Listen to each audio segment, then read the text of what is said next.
Hi, welcome to English 234. I'm your instructor, Steve Close, and I want to go over the syllabus and make sure that you understand the policies of the class and how it works. The syllabus is posted online on Canvas, and I would encourage you to read it through on your own. But what I want to do right now is go over some of the more important aspects of the class and to give you a little more detail than what's there in the syllabus. I also kind of want to put a face on the class because I know sometimes with the online class, you feel kind of disembodied. So this is English 234, science fiction. And this term, what we're doing is we're focusing on what's called xenofiction. And xenofiction is any kind of a fiction that focuses on human beings from the perspective of something that is alien. It can be a machine, it can be an alien from another planet, it can be a time traveler. Xenofiction also covers other types of literature. For example, things written from the perspective of animals, things written from the perspective of inanimate objects. Anything that's not human, looking at human beings, qualifies as xenofiction. But in this class, we're going to be looking at xenofiction that also fits under the heading of science fiction. So there has to be some kind of science involved. All right. The course has several components that add to your grade. I'm going to explain to you what those are. The one that adds well, there are three that add the most to your grade. One is a science fiction analysis essay, and that's 20% of your grade. It's a pretty serious essay. There's a lot of guidance that I'll give you. I realize that there's not even a 101 prerequisite on this class, so some of you probably haven't written a lot of formal essays, or you haven't written any formal essays recently. There's a whole lot of guidance connected to this essay and three preliminary essays that come before it. So it is 20% of your grade, but most people tend to do okay on this essay. And you'll have, like I said, a lot of guidance on how to do it.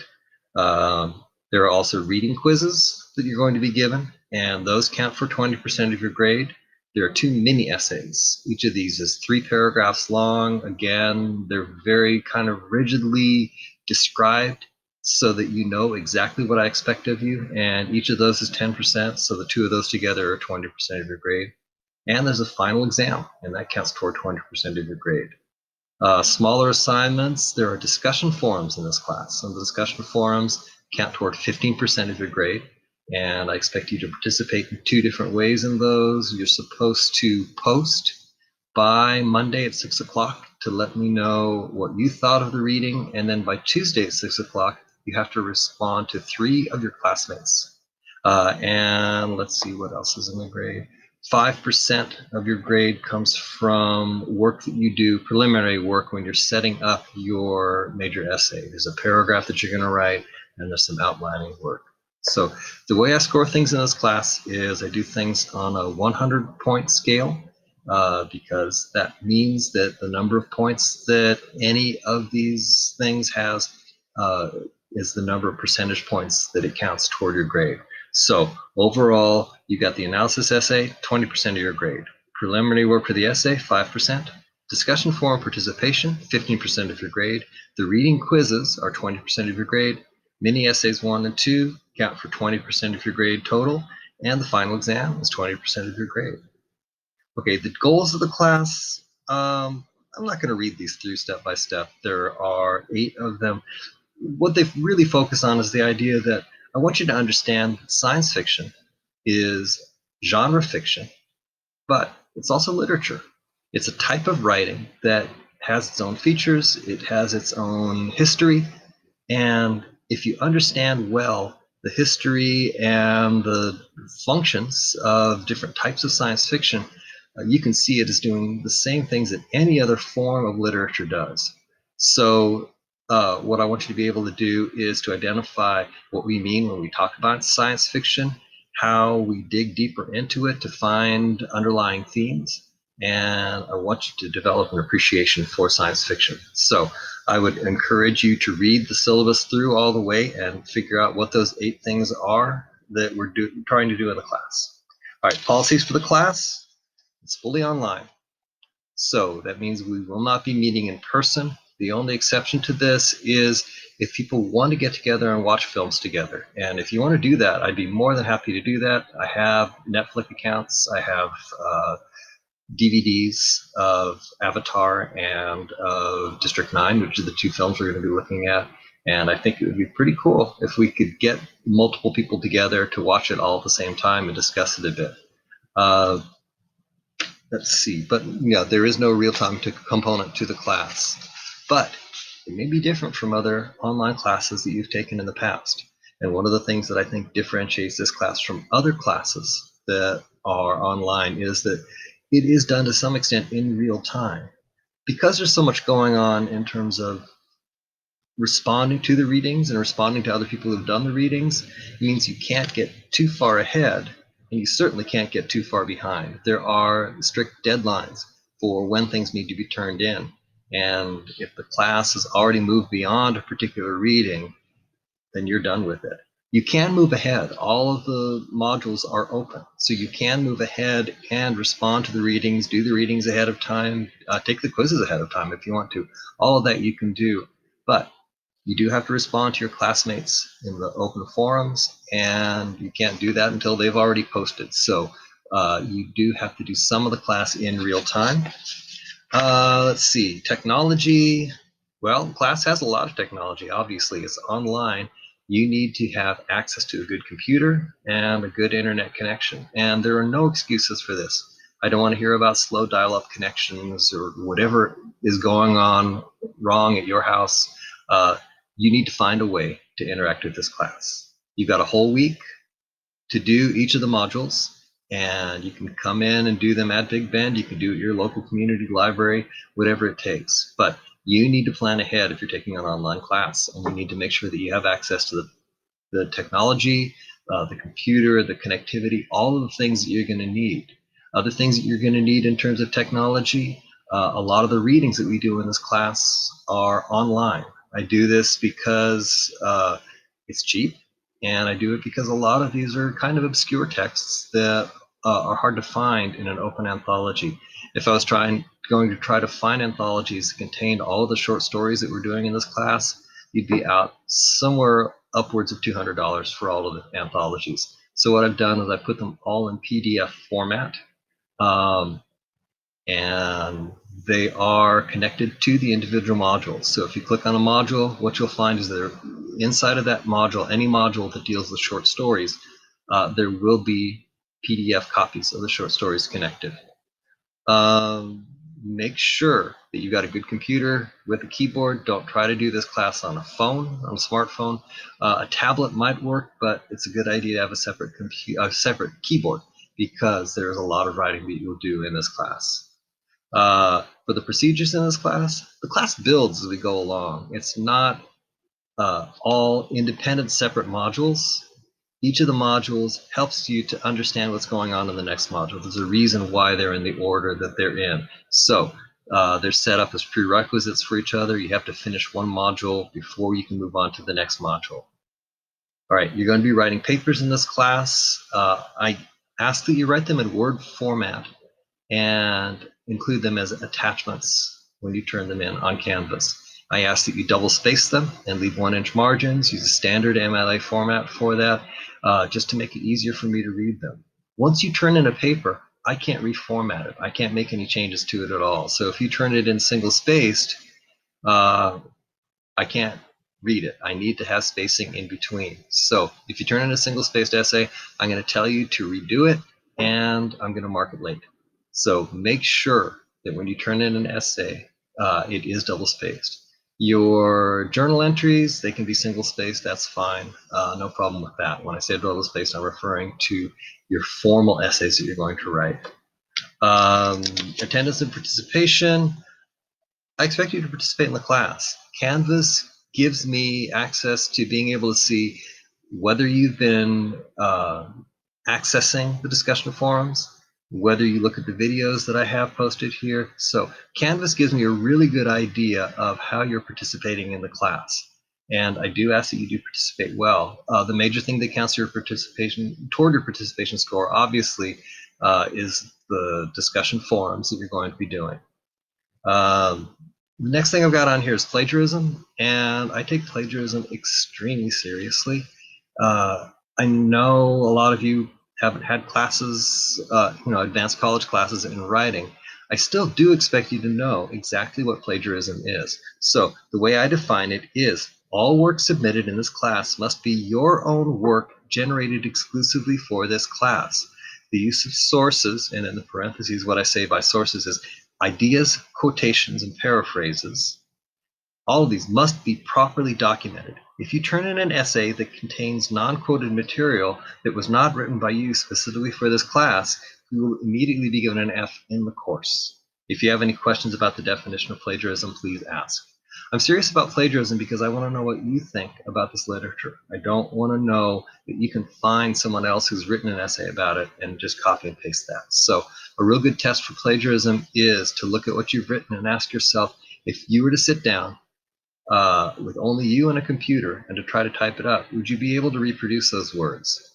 If you're using words that you didn't put together yourself and that somebody else did, you need to give that person credit for those ideas. There's no required research for this class. You're doing the readings and you're responding to the readings, and I ask that you not do outside research. I ask that the ideas come out of your head. So really, it should be very, very easy to avoid plagiarism in this class because you're not doing any research. You're just reading the stories and you're responding to the stories. You'll be able to get your own ideas by discussing things with other people in the discussion forums. Using another person's idea from a discussion forum, that's perfectly fine. That's not plagiarism. That's saying I had a discussion with one of my colleagues who I'm in this class with, and I picked up some good ideas and I want to write about them. So don't worry about plagiarizing your classmates. That's not something that's a concern for me. But I don't want you looking at outside sources and using those as a way of answering questions on the final. I don't want you using those as ways of formulating your essays. I don't use grading scale. I don't use letter grades on your assignments. I use a grading scale where you get a number of points, and it's the number of points out of the total. Canvas scores in this class are pretty accurate. Canvas scores will tell you pretty well how you're doing in this class. So if you have concerns or questions, look on Canvas first. If you have questions about your Canvas score, let me know, and I might be able to help you out with understanding things. Grammar, like I said, this is not a formal, it's not an advanced writing class. So I don't expect your grammar to be perfect. I don't expect you to be a perfect writer. I do expect you to be able to put together coherent sentences and coherent paragraphs. I expect you to be able to write in a way that makes your ideas clear. So you should be writing definitely at the college level, and if you're not, you will be losing points on your assignments. Here are the assignments that we're going to be looking at in this class. The mini essays I've already described. These are 20% of your grade. And what I've done is I've given you on the first one a choice of two different essays. Pardon me, two different readings that you can look at. You're going to look at both of the readings and you're going to decide which of them you want to respond to. And the topics for the different essays are going to be very clearly outlined, and you're going to know exactly what you need to do in each of the paragraphs. So these are meant to be fairly easy. They're meant to get you thinking in a deeper and more careful way about how science fiction works and what science fiction can accomplish. So those are the mini essays. You have a major analysis essay, and it has several components, and they're all described on separate pages on Canvas. General idea is you're going to be explaining the purpose of a particular work of science fiction by looking at repeated themes, symbols, character interactions, etc. And we're going to be discussing topics for these in a discussion forum that I will set up in this class. This is like the mini essays, except it's more advanced, it's more detailed, it has more paragraphs, and it's quite a bit longer. They're about 1,000 words, so about twice as long as what you're doing in those mini essays. And like I said, there's going to be a lot of guidance for those. I'll give you very good details on how to get it written, and there will be a discussion forum where you can discuss how you're doing and get feedback from other people in the class or feedback from me on how you're doing with your essay. Okay, 20% of your grade is reading quizzes, and you need to do the reading. You need to do the reading to do well in this class. There is a lot of reading in this class. That's the major load for this course. So the way the reading quizzes work, they're 20% of your grade. They don't require a lot of interpretation or deep thought. They just ask that you understand the details of the text and the basic pieces of the text. They aren't graded on a curve, but I don't drop any of the scores. So what's going to happen is they're worth 20 points. Highest score in the class, probably because there are a lot of these quizzes, the highest score in the class is probably going to be in the 25 to 30 range. And what I do is whatever the highest score in the class is, that ends up being 100%, and your score will be some percentage of that. So you have to do well on pretty much all of these to get a good score on the quiz part, and that does mean you have to do the readings. I try to write quizzes that are hard to guess. I think they're very fair, and I don't get a lot of complaints about them, but students who don't do the reading tend to not do very well on the quizzes. So they are 20% of your grade, and they add to other things as well. So if you're doing poorly on the quizzes, it's probably a sign that you're not understanding the stories very well. If you don't understand the stories very well, that probably means you're not going to do well on the final. So you want to strive for the highest possible grade you can get on those quizzes. The discussion forums, they're pretty simple. By 6 o'clock on Monday of the week, a particular text, whether it's a novel or a couple of short stories, whatever it is, by 6 o'clock on Monday of that week, you need to post a response to it. And that response is going to be detailed. It should use examples from the text. It should explain very well what you think about it, what are some deeper ideas. It shouldn't just describe it. It should give us some kind of interpretation of the text. Now, each of these discussion forums has some kind of prompt built in with some questions. You can go beyond those questions if you want to, but I do want you to answer the questions that are included there in those discussion forums. So that's what you have to do by Monday, and that gives you 1 point for each week. How you get your second point for each week for the discussion forums is you have to go back by Tuesday and you have to respond to three other students. So respond to 3 students and you'll get 1 more point. And when I say respond, I don't mean just say, you have great ideas or that's cool. I want you to look at their ideas and respond to them in detail. Ask questions, bring up more examples from the text. Try to interact with them very clearly. Bring in examples from other texts that you can think of or films that you've seen outside of class. But try to interact with other students in a meaningful way so that you get their thought process going and you get your thought process going. Okay, so discussion forums, like I said, 15% of the grade. There's also a final exam, and the final exam is 20%.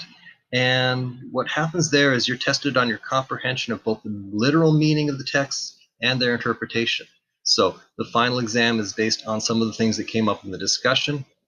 They're short essays, no multiple choice on the final exam, but these short essays have to do with concepts related to science fiction and concepts related to xenofiction, and you'll be asked to apply them to particular texts. The last thing I want to cover here is the access and accommodations for students with disabilities. I sent out a few emails about this. I want to make sure that I'm covering this in a way that works for everyone in this class. We have physical texts that you have to purchase, and those are the novels, and those are available online. You can get them on Amazon, or you can get them in the bookstore. We also have a lot of electronic texts, and the electronic texts are connected to the various modules.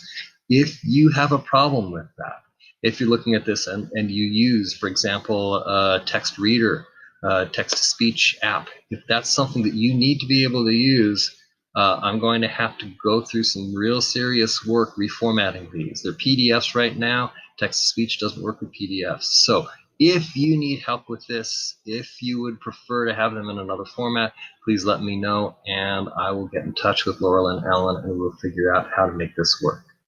That's it for the syllabus, and what I'll try to do throughout the course of the term is I will try to add in little mini lectures on each of the things that you're going to be reading, and hopefully Hopefully you'll enjoy the class and you'll get a lot out of it. If you ever have any questions, you can email me at stevec@bigbend.edu, and I will try and answer whatever questions you have. If you're having trouble with the class, if you're enjoying the class, if you see things that you would like to see added to the class next time it's taught, please let me know. I'm very open to discussion, and I think I'm going to enjoy this term. I hope you do too.